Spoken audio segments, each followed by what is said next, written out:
अब ये लड़ाई हमारे और दामिनी के बीच की नहीं रही गुप्ता जी।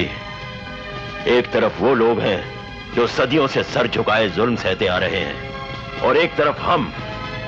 दामिनी ने आम आदमी को जोड़कर बहुत बड़ी ताकत जुटा ली है। ये आवाज ही बता रही होगी इनकी पहचान। जी हां, जिनके आवाज, दमदार डायलॉग डिलीवरी, बेजोड़ अंदाज और उनके स्क्रीन पर मौजूदगी ही अच्छों के छक्के छुड़ाने के लिए काफी हैं। जहां हम बात कर रहे हैं अमरीश पुरी की। सेलिब्रिटी ऑफ द डे में आज बात करेंगे बॉलीवुड के सबसे ज्यादा चर्चित विलन की, अमरीश पुरी, जिन्होंने एज अ विलन और कैरेक्टर रोल में स्टारडम चखा। वो किसी हीरो से कम नहीं थे। जब भी स्क्रीन पे वो आते, लोग उन्हीं को देखना चाहते थे। आज अमरीश पुरी की बात करने वाले हैं। उनकी जिंदगी के कुछ दिलचस्प किस्से सुनने वाले हैं सेलिब्रिटी ऑफ द डे में। अमरीश पुरी ने तमाम फिल्मों में काम करते हुए अपने शानदार अभिनय से लोगों का दिल जीता था। उनकी फिल्म की लिस्ट में चाची 420, दामिनी, गर्दिश, गदर, घातक, दिलवाले दुल्हनिया ले जाएंगे, घायल, हीरो, करण अर्जुन, कोयला, मेरी जंग, मिस्टर इंडिया और ना जाने कितनी हिट फिल्में शामिल हैं। लेकिन शायद ही आपको पता होगा कि अमरीश पुरी ने एक्टिंग के लिए अपनी सरकारी नौकरी छोड़ दी थी। अमरीश पुरी फिल्मों में आने से पहले सरकारी नौकरी करते थे, लेकिन फिल्मों में काम करने के शौक को पूरा करने के लिए उन्होंने सरकारी नौकरी छोड़ दी।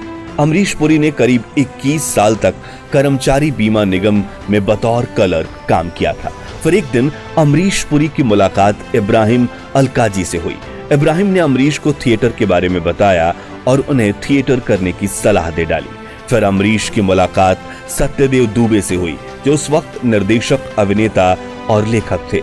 सत्यदेव भले ही अमरीश से उम्र में छोटे थे, लेकिन अमरीश ने उन्हें अपना गुरु माना और उनके साथ काम करना शुरू किया। साल 1971 में आई फिल्म रेशमा और शेरा में अमरीश पुरी ने अपनी एक्टिंग का जलवा दिखाया और फिल्म में दर्शकों को उनकी एक्टिंग काफी पसंद आई।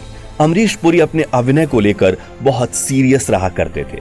वो जो किरदार निभाते उसी में जी जान लगा देते। उन्हें धर्मवीर भारती का लिखा नाटक अंधा युग के लिए भी जाना जाता है। आपको जानकर हैरानी होगी कि इंदिरा गांधी और अटल बिहारी वाजपेयी भी अमरीश पुरी को उनके नाटक में देखने जाया करते थे। अमरीश पुरी की जिंदगी के पहले नाटक में उन्हें धृतराष्ट्र का किरदार निभाना था, लेकिन समस्या ये थी कि उन्हें अंधे बने रहने के दौरान लगातार आंखें खुली रखनी थी। कई तरकीब लगाई जा रही थी। इस तरह का मुश्किल सीन कैसे होगा, क्योंकि 17 मिनट के इस नाटक में अभिनेता के हिस्से में लंबे मोनोलॉग भी थे। लेकिन उन्होंने जब इस नाटक को करना शुरू किया तो एक भी डायलॉग बिना भूले और बिना पलक झपकाए इसे निभाया। लोग ये देखकर हैरान रह गए कि 70 मिनट तक बिना पलके झपकाए आखिर अभिनेता ने ये कैसे कर लिया। ऐसे थे अमरीश पुरी। बॉलीवुड की स्थिति उस वक्त काफी अच्छी नहीं थी। सितारों को यहाँ काम करने के लिए कई सालों तक संघर्ष करना पड़ता था। अमरीश पुरी ने भी अपनी पहचान बनाने के लिए सालों मेहनत की। वो नहीं चाहते थे कि उनके बेटे राजीव पुरी को भी संघर्ष करना पड़े, इसलिए उन्होंने अपने बेटे को फिल्म इंडस्ट्री में ना आने की सलाह दी। इस बात को खुद उनके बेटे राजीव ने एक इंटरव्यू में बताया था। राजीव ने मर्चेंट नेवी की नौकरी ज्वाइन कर ली।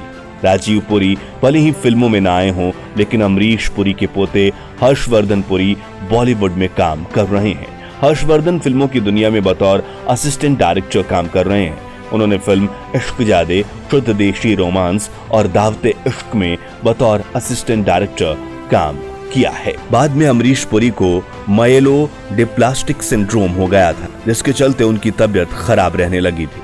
अमरीश घर पर ही रहने लगे, लेकिन वो बेड पर हमेशा रहना नहीं चाहते थे। एक बार जब उनके बेटे राजीव ने उनसे पूछा कि आप कैसे हैं, तो उन्होंने कहा कि मैं कल से बेहतर हूं। इसके बाद वो घर पर अचानक गिर पड़े और ब्रेन हैमरेज होने के कारण 12 जनवरी 2005 को उनका निधन हो गया। इस तरह से एक शानदार अभिनेता जिसने न केवल नेगेटिव बल्कि कई फिल्मों में पॉजिटिव किरदार निभाकर भी बता दिया कि अमरीश पुरी जैसा एक्टर कुछ भी कर सकता है। आज अमरीश पुरी के बर्थडे पर हम बोलते हैं आप हमेशा याद रहेंगे सर।